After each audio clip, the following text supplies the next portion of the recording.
I still remember my first jiu-jitsu lesson. I remember when I arrived there, I went downstairs, I boiled the guest's gi, and then during the lesson, we did a technique and there was some sparring. And I could recall this memory with lots of detail.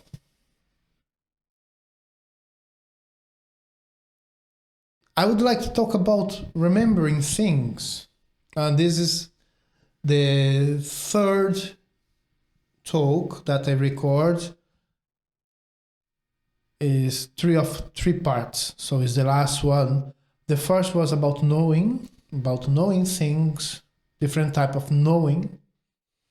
The second is about practicing, about acquiring skills, and this one is about remembering things. In our case, in Brazilian Jiu-Jitsu, in remembering the techniques and everything we study during training.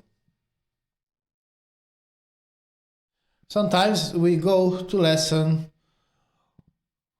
we encounter a new technique or a new topic, a new system, and then we don't remember it. Next lesson, how was it? Even if we repeated it during the lesson several times, we don't remember it. Or if we remember it, in theory, when we are sparring, when we need to recall this information, we just forget about it. And then, I forgot, what should I do? And then it's too late. I'm thinking here about what are the things that I can do to ensure that I can remember as much as possible. What are the strategies that I could have that would help me to retain more information? Of course, to answer this question, I may have to understand a little bit about memory, a little bit about how memory is stored, about how these mechanisms work, and so on. My first question now is, what's the most important thing for me to make sure that I can remember things that I learn during Jiu-Jitsu lesson? And I told you last talk, repetition. The more I repeat, the more likely it is for me to remember what I'm practicing. Repetition is king. I have to repeat things over and over again, and over a period of time, I will be remembering more and more information. Yes, or more and more of the technique I'm studying. Yes, it is. There's something called the forgetting curve. The forgetting curve, it was done by Hermann Ebbinghaus. If I'm not mistaken, there's a way it's pronounced. In the 19th century, he studied himself. He did a study with one subject, which was him, to understand how long it takes for us to forget something. So he did his studies and he came up with this forgetting curve, and basically from the time that you learn in his case, he was trying to memorize syllables, strings of syllables that they didn't make sense, grammatical sense. He was trying to memorize it. And according to his work, and his work has been replicated, successfully replicated, after 2 days, he would lose 75% of the information that he studied. 2 days. He studied something today, and within 2 days' time, he tried to recall the information, and he realized that, oh, I forgot 75% of this information. After 1 month, little more than 10% of the information would be recallable. So why is it important for us? Because if you think about it, if after 2 days I forget 75% of the information, if in this case I will learn again, I will repeat, I will study the same thing after 2 days, and then I will repeat again after other 2 days. Okay, so one day, let's say I learn something new on Monday, on Wednesday I repeat, on Friday I repeat, and I may repeat after a week. It will increase my capacity to retain the information. Imagine a falling curve in a graph that's going down after 2 days, and then let's call it a top up. I repeat the information, then it goes up as well. Again, I can remember at the point I repeat the information, I can remember 100%. And then by the second repetition after 2 days, instead of only remembering 25%, I may be able to remember 35% or 40% or half the information. And then after that, after 1 week, I will repeat again. And at the end of this cycle of repetition, instead, after a month, let's say, instead of remembering only 10% of the information, I would be able to remember more, maybe 50% of the information. Or more. Okay, so repetition is important. This is one strategy, to repeat the information, making sure that over the repetitions I would remember more and more about what I want to learn. Now going back to the story about my first Jiu-Jitsu lesson, I could tell you exactly what techniques we did, and I was thrown into sparring my first day, and I still have memories of things that happened during this sparring. Not that I personally advise anyone doing sparring in the first day of the lesson. It's not what I do, but it was what happened to me, because it was the practice, and it is still the practice in some places, in many places I would say, and I can remember it. But how is it possible? If repetition is king, how is it possible that myself, only having experienced it, Jiu-Jitsu, the first time, one time, I can be able to remember after well over decades this day? Well, then we are talking about novelty, something new, something that we experience for the first time, and we are talking about an emotionally charged experience. If you have something new,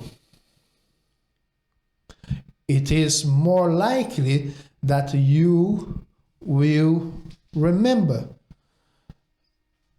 this experience. If you encounter a new experience, it's more likely that you will remember it without repetition. It's going to be stored in your long-term memory.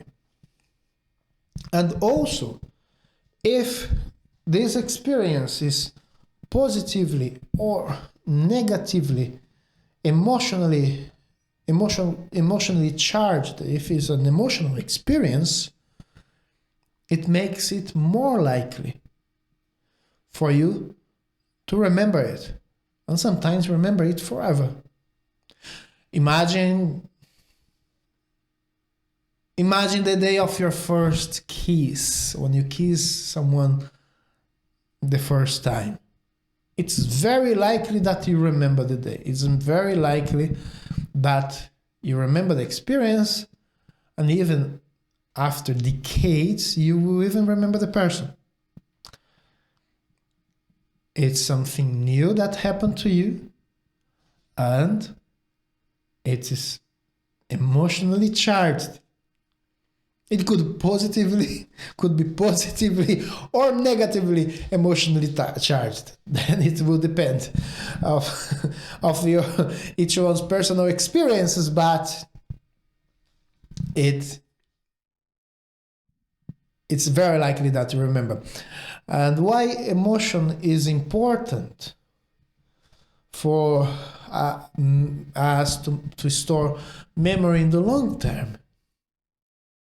It is important that these are the things that matter to us in evolutionary terms, in terms of survival. Imagine that a caveman. Imagine that, I don't know, 30,000 years ago, a person is walking back to where they sleep, back to their camp, and then there's a specific spot where they cross each day, and they see a rattlesnake, and they will jump back and whoa, it almost got me. Of course, in terms of survival, it is important for this person to remember that through this route, in this specific point, there's the possibility of having an animal that may pose a life threat. So what would this person do? The person would always remember and avoid this specific place, or even avoid the path altogether. There are studies in rats that they put the rat in the cage. Even if they do this once, there's a cage, and the rat can walk freely throughout the cage, and there's one specific spot that the rat will be shocked. Okay, they shock the rat there, in this specific spot. And then the rat is there minding their own business, its own business, and then boom, it steps on the place that gonna get an electric shock, psh, boom. After this experience, the next day and days after, they would put this rat back to the same cage, and the rat would remember and would avoid this specific spot. Would avoid. It's a negative, is an emotional experience negatively charged. It could be also positively charged. Imagine 30,000 years ago, one person is walking and sees a tree and decides to to inspect this tree. Maybe this person can hear the buzzing of bees, and realize that there's honey on the top of the tree, you know? And oh, so nice! So let's get this honey. Such a sweet surprise. So this experience would likely be remembered as well. Same thing, experience with rats. They put conditioning experiments. They put the rat in the cage. They have a food somewhere, and the rat has to perform a certain action in order to get the food. And after random trials, the rat managed to move a lever or something like that and get the food. And after some time, the rat would remember not only the food is, but also how to perform this task with less and less repetition. Okay, so either positive or negative emotion in the experience that is accompanied by learning by, okay, again, 5, 4, 3, 2, 1. So positively or negatively emotionally charged experience is likely to help you to remember. But what are the mechanisms? Why does it happen? How can this help me in learning Brazilian Jiu-Jitsu? So there's something about two chemicals, adrenaline and cortisol. Adrenaline and cortisol, when they are released by the body due to an experience, an emotional experience, the brain makes it more likely that this experience will be stored in your long-term memory storage. Let's call it like that. There are parts of the brain that they work together: amygdala, hippocampus. Amygdala deals with positive, negative emotional states, along with the hippocampus. And the hippocampus has a role in current memory. And the cerebellum, it's another part of the brain. The cerebellum also has a functioning, stored, emotionally charged experiences. And the hippocampus also deals with movements. So there are different parts of the brain. The neocortex, the frontal part of our brain, it deals with experiences like that we can recall, like episodic memory. Episodic memory is like past personal experiences, say, on the day X something happened. No, memories that we can recall with dates and specific details and thoughts. So neocortex deals with thoughts. So there are chemicals in the brain that go to the brain, chemicals in the body produced by the body, and there are different parts of the brain that stores different parts of stores memories in a different way. Short-term memories, long-term memories, skill acquisitions, explicit memory, things that we can talk about, like consciously talk about it. Implicit memory, things that we may not necessarily are aware of it, but it can influence the performance in our tasks, and they are stored in different places. we use this information in terms of emotion and memory. There is something that is called exposure, and called exposure, it's proven that boosts adrenaline. Okay?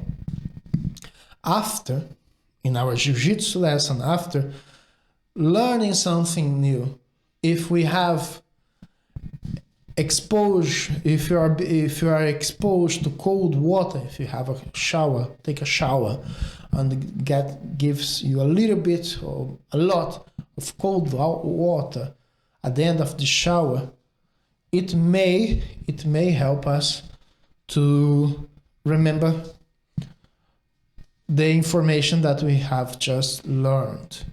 And there are studies talking about cold exposure and memory. We spoke about repetition so far. No? Repeating something after a few days would help me to remember my jiu-jitsu technique. Novelty, something new. A novelty or something with emotionally charged is likely to be remembered, to be a memorable experience. No, we spoke about memorable experiences, and then how can we, if we have a basic understanding of the mechanisms of memory storage, how can we make it work on our behalf? We know that cold exposure can help us to remember, so we get exposure to cold after the jiu-jitsu lesson. It would be something to consider. The last thing I want to talk about today is association. If we learn a piece of information and we associate this information with something else, depending on how we do it, it's likely that we remember this information. I talk to you about my personal experience doing public speaking, talking, and having to making presentations and public speaking. Anyways, so we have an information that we have to present in front of an audience, and we are talking about maybe 7,000 words, let's say 7 to 10,000 words in total that you would present to an audience, and you have to remember it. How do you remember? So there are techniques for public speaking. You would create a story. You can create a story in your mind, and parts of this information that you are creating, you add it to your story, to your story. So you visualize. Let's imagine that you visualize yourself walking across a street, and you look at a tree, look at a car, look at someone else as you walk, and you associate parts of the text that you want to present, you want to talk about, with these things that you imagine. Let's say the car represents a specific topic or a paragraph. The tree represents another paragraph, on the person another paragraph. Let's say I have a 3 paragraph or 3 topics talk. As we start speaking, you visualize each of these elements, and you recall the information that you memorized, you studied. So this is one way of using association to recall information that we have stored. How can this help us now in practice in learning jiu-jitsu? Because we don't have to talk about things. No, we are not presenting information, we are not giving speech. We have to remember techniques and how to defend and how to attack. Something that is very, very related to it is in music, Spanish music. I'll talk about two examples, and it's related to what I just said, association. In Spanish music, flamenco music, there's something called falseta for the guitarists. These falsetas, what they are short melodic rhythms or motifs. They are well established because we're talking about oral tradition. Mostly until recently was just oral, most of it.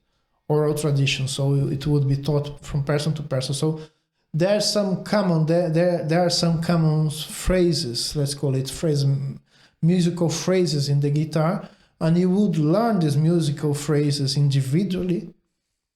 And then instead of learning a whole long phrase of melody, of playing guitar, you would have these small pieces that you could recall.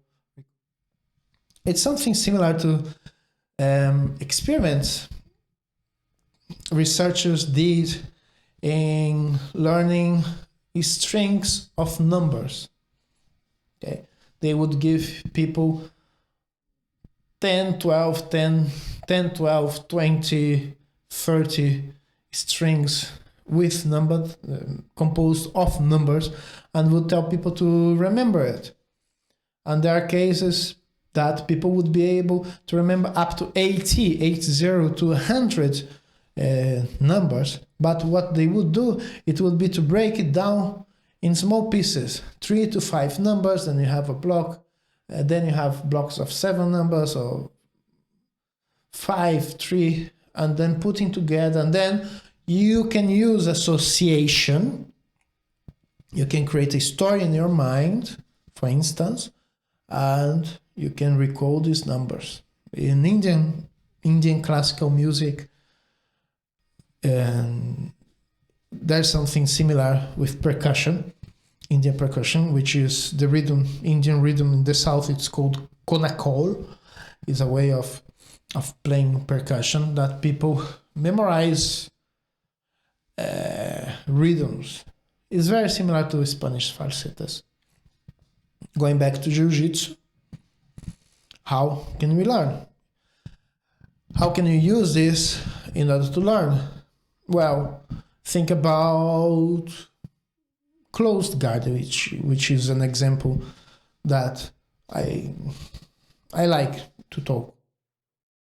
The closed guard, you break things down. You have sweeps, you have submissions, you have controls, holds, you have imbalances, you see? So you can break the whole closed guard system in different parts, in different blocks, and learn the blocks individually.